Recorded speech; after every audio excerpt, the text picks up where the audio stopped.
สวัสดีค่ะพบกับครัวหนูเปิ้ลอีกแล้วนะคะ วันนี้เราจะมาทำปูผัดผงกะหรี่กัน อันดับแรกเลยนี่นะคะตั้งน้ำมันแล้วก็ใส่กระเทียมลงไป ถ้าเราทำปูผัดผงกะหรี่เนี่ยเราจะต้องใส่กระเทียมเยอะๆแล้วมันจะอร่อยแม่มาพอดีเลยให้แม่มาทักทายหน่อยเร็วทักทายเพื่อนๆชาวเฟซบุ๊กของเรานะคะแม่มาแอบเซียวนี่เราก็ต้องเจียวกระเทียมให้หอมก่อนแล้วเราก็ค่อยใส่ปูลงไปมันก็จะอร่อยไม่คาวหอมนี่เราก็ทำแบบนี้เลยเร่งไฟหน่อยนี่เลยส่วนผสมของเราก็มีนี่พระเอกของเราปูขาวอันนี้เป็นปูทะเลแล้วก็ทำแบบนี้นะหั่นอย่าลืมเอาขี้ปูออกแล้วก็หั่นแบบเนี้ยมันจะทำง่ายอันนี้ก็จะเป็นซอสของเรา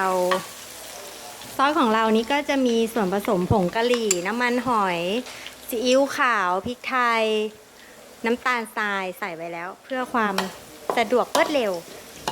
แต่ถ้าแบบเราชิมรสแล้วมันไม่อร่อยอ่ะเราก็เติมเพิ่มอีกได้แล้วก็อันนี้ไข่เป็ดไข่แดงๆนี่แหละอร่อยนี่เราก็ต้องเจียวกระเทียมให้หอมก่อนเดี๋ยวเราเจียวกระเทียมให้หอมแล้วเราก็จะใส่ปูลงไปอันนี้ปูนี่ที่ซื้อมานี่มันยังเป็นอยู่นะวิธีการทำก็คือเอามีดอิโต้สับตรงกลางมาเลยแบ่งครึ่งมันก็ตายละแล้วเราก็เอานมปูออกเอาขี้ปูตรงหัวเนี่ยตรงใต้หัวเนี่ยมันจะมีขี้ปูอันนี้คือมันขี้ปูมันจะเป็นถุงแบบสีดำๆอ่ะนั่นแหละค่ะเราก็ดึงออกมันจะขมถ้ามันติดไปอ่ะเอาละนี้เราเจียวกระเทียมเริ่มหอมแล้วแต่เราจะไม่เอาเหลืองมากนะเพราะว่าเราต้องผัดต่อไปอีกสักพักหนึ่งถ้ามันเหลืองมากปุ๊บเดี๋ยวมันจะขมเอาละเริ่มมีกลิ่นแล้วเราก็โดนกล้อง ใส่ปูลงไประวังหน้าระวังตากันนิดนึงไม่อย่างนั้นเดี๋ยวจะไม่สวยเหมือนเดิมนะคะแล้วก็ผัดนี่เลยคือผัดปูตอนแรกเนี่ยเราจะต้องใช้ไฟแรงก่อนเพราะไม่อย่างนั้นเนี่ยมันจะคาวมันจะมีกลิ่นแบบเหมือนมันไม่สดอ่ะแต่อันนี้รับประกันความสดเมื่อกี้จะทำปูโชว์แล้วนะแต่ว่ากลัวเพื่อนๆจะตกใจในความเป็นเปิ้ลสังหารโหดก็เลยไม่ได้ทำออกอากาศแล้วก็ใส่เครื่องปรุงที่เราเตรียมไว้ลงไปนี่แล้วก็ผัดให้เข้ากันก่อนพี่ตุ๊กมาพี่ตุ๊กเซ่ฮัลโหลหน่อยเร็วฮัลโหลครัวหนูปั้นกลับมาอีกแล้วค่ะนี่เริ่มติดแล้วเติมน้ำไปนิดนึงเพราะว่าปูเรายังไม่สุกเติมน้ำไปก่อนแล้วเราก็ชิมรสชาติดูก่อนว่าเป็นยังไงแล้วเราค่อยเติมเพิ่มหอมไหมคะปูทะเลผัดผงกะหรี่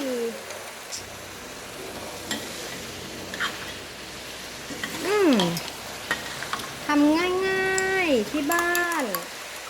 ใครๆก็ทำได้เนาะอันนี้เป็นวิธีที่ง่ายที่สุดแล้วก็อร่อยด้วยผัดให้เข้ากันเห็นไหมน้ำที่เราเติมไปเมื่อกี้มันเริ่มจะระเหยไปหมดแล้วมันก็จะเหลือแต่น้ำมันละเห็นไหมคะทีนี้พอมันเหลือแต่น้ำมันแล้วเราก็ราดไข่ลงไปตีมาหน่อยไข่แดงมันแตกราดไข่ลงไปแบบนี้นี่ราดไข่ลงไปเราก็รออย่าเพิ่งไปคนเพราะถ้าเราคนเลยเนี่ยไข่มันจะไม่เป็นชิ้นมันจะไม่เป็นอันเราต้องปล่อยมันไว้แป๊บหนึ่งให้มันเซตตัวให้มันเป็นก้อนๆหน่อยๆแล้วมันจะอร่อยกว่าเป็นแบบเละๆก็ใจเย็นๆเนาะเริ่มคน เติมน้ำหน่อยนิดนึงเริ่มหอมหวนมากเราก็นี่จะหอมกลิ่นกระทะแล้วเราก็ใส่ผักเลยเนี่ยค่ะแบบง่ายๆวิธีการทำผัดปูใส่น้ำหน่อย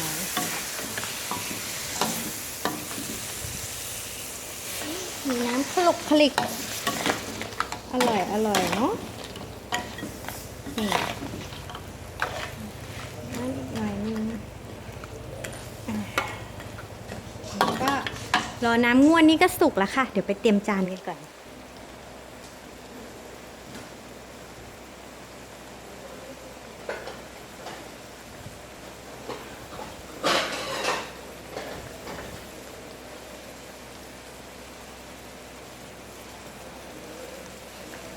มีจานแล้วเตรียมอุปกรณ์ในการจัดจานให้สวยงาม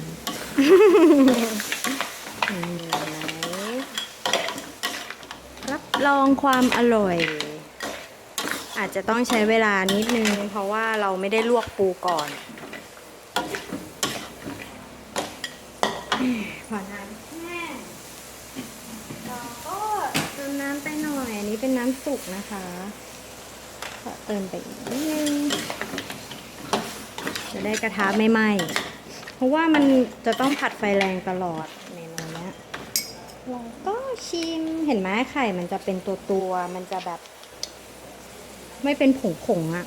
เราเคยไปกินปูผัดผงกะหรี่บางร้านแบบไข่แบบเป็นเคลือบไปเลยอย่างนั้นนะก็คือเขารีบกลับไข่ใช้ได้แล้วเดี๋ยวเติมน้ำมันหอยเพิ่มอีกนิดนึง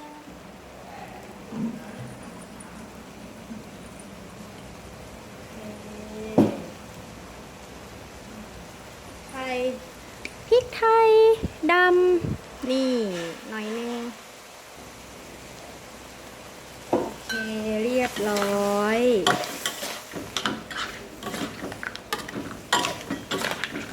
หรูเลิศอลังการ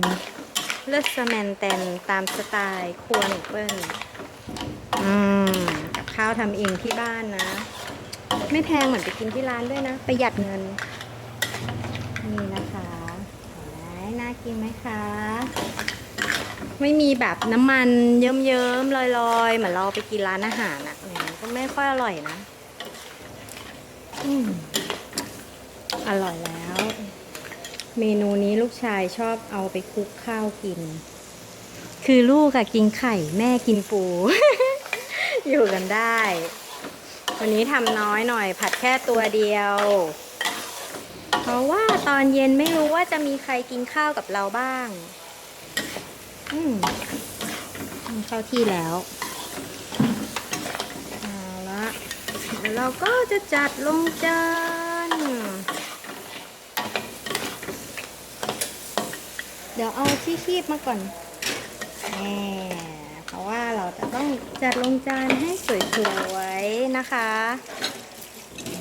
นี่อย่างนี้อาหารนี่ไม่ใช่แบบทำเสร็จก็ตักคว้างใส่จานนะมันจะดูไม่น่ากินเราก็ต้องแบบนี่นิดนึงมีท่อนขาท่อนไหนเราก็เอาพยายามมาแบบเรียง